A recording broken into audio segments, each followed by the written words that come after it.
প্রভু যিশুর নামে আপনাদের সবাইকে অভিনন্দন জানাই। সদাপ্রভু যুবক যুবতীদের তিনি খুবই ভালোবাসেন। কিভাবে শয়তানকে জয় করা যায়? সবার একটা সবচেয়ে বড় প্রশ্ন থাকে, শয়তান যদি আমাদের জীবনে আর টার্গেট করলে শয়তানকে কি করে জয় করতে হয়? বাইবেলে লেখা আছে যিশু শয়তানকে কিভাবে জয় করেছেন। আগে আমরা জানতে হবে শয়তান কোন দিকে আমাদের জীবনে এসে আমাদেরকে বিপদে ফেলতে পারে।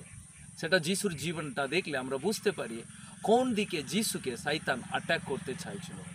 মত্তী পুস্তক অধ্যায় 4-এ কয়েকটা পথে যদি আমরা দেখি, শয়তান যিশুকে বিভিন্ন রকমের পরীক্ষা করেছিল। 3 ধরনের পরীক্ষা করেছিল। নাম্বার 1, যিশু 40 দিন উপবাসের পরে তিনি খুব ক্ষুধার্ত হয়েছিলেন। তাই শয়তান এসে তাকে বলেছিল, তুমি খুব ক্ষুধার্ত, তো তাই তুমি যদি ঈশ্বরের পুত্র হও তাহলে এই পাথরগুলোকে রুটিতে পরিণত করো। দ্বিতীয় পরীক্ষা করেছিল যিশুকে একটা উচ্চ জায়গাতে নিয়ে গিয়ে শয়তান বলেছিল, এখানে থেকে তুমি লাফ দাও, তোমার স্বর্গদূত এসে তোমাকে রক্ষা করবে, তোমার শাস্ত্রে লেখা আছে। 3 নম্বর পরীক্ষা করেছিল শয়তান যিশুকে, গোটা পৃথিবীর ঐশ্বর্য যিশুকে দেখিয়ে বলেছিল, তুমি আমাকে প্রণাম করো, আমি সব কিছু তোমাকে দেব।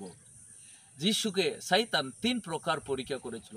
একটা হচ্ছে তার দুর্বলতাকে শয়তান বুঝে নিয়েছে, তাই শয়তান আমাদের দুর্বলতাকে বুঝেই কোন দিকে আমরা দুর্বল রয়েছি সে দুর্বলের টার্গেট করে আমাদেরকে অ্যাটাক করবে।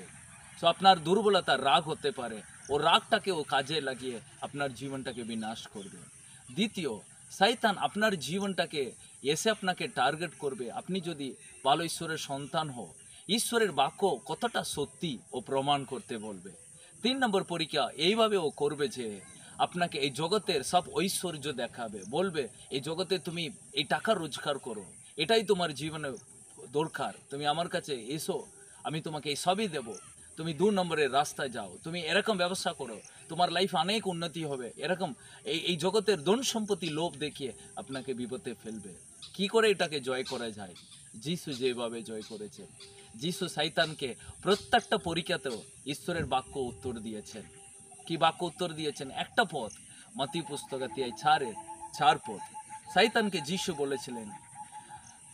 যিশু বলেছিলেন মানুষ কেবল রুটিতে বাঁচে না, ঈশ্বরের মুখ্য নিঃসৃত বাক্যই তাকে বাঁচিয়ে রাখে। বাস যিশু তাকে ঈশ্বরের বাক্য দিয়ে তাকে উত্তর দিলেন, মানুষ কেবল রুটিতে বাঁচে না, ঈশ্বরের বাক্যতেই সে বেঁচে থাকে। হ্যাঁ, তো আমাদের দুর্বলতায় আমাদের দুর্বলটাকে দেখতে হবে না, ঈশ্বরের শক্তিকে আমরা যখন দেখি আমাদের দুর্বলটা কিছু হবে না। তার মানে ঈশ্বরের বাক্যটাই আমাদের বড় হাতিয়ার, ওই হাতিয়ার দিয়ে আমরা শয়তানকে জয় করতে পারি। ঈশ্বরের বাক্য ছাড়া শয়তানকে জয় করা যাবে না। আজকে যদি যারা যুবক যুবতী তোমাদের লাইফে এই 3টে জায়গায় ও টার্গেট করবে, অ্যাটাক করবে এবং তোমাদের লাইফকে অনেক নষ্ট করার চেষ্টা করবে, কিন্তু ঈশ্বরের বাক্যটাকে দরবারি হিসাবে হাতে রাখো এবং তোমরা শয়তানের বিরুদ্ধে লড়তে পারবে এবং শয়তানকে তোমরা জয় করতে পারবে। হাতিয়ার দিয়ে নয়, আমরা কোনো কুরুল দিয়ে, কোনো কাটারি দিয়ে, কোনো ত্রিশূল দিয়ে শয়তানকে আমরা লড়তে পারবো না। শয়তানের বিরুদ্ধে ঈশ্বরের বাক্য নিয়ে শয়তানের বিরুদ্ধে লড়বো, তিনি আমাদেরকে তার বাক্যর দ্বারা আমাদেরকে জয় প্রদান করবে। তাই ঈশ্বরের বাক্যকে এবং আমরা গ্রহণ করি, প্রার্থনা করি, জয় আমাদেরই হবে। এই বাক্য আপনাদের জীবনে অনেক আশীর্বাদ নিয়ে আসুক। God bless.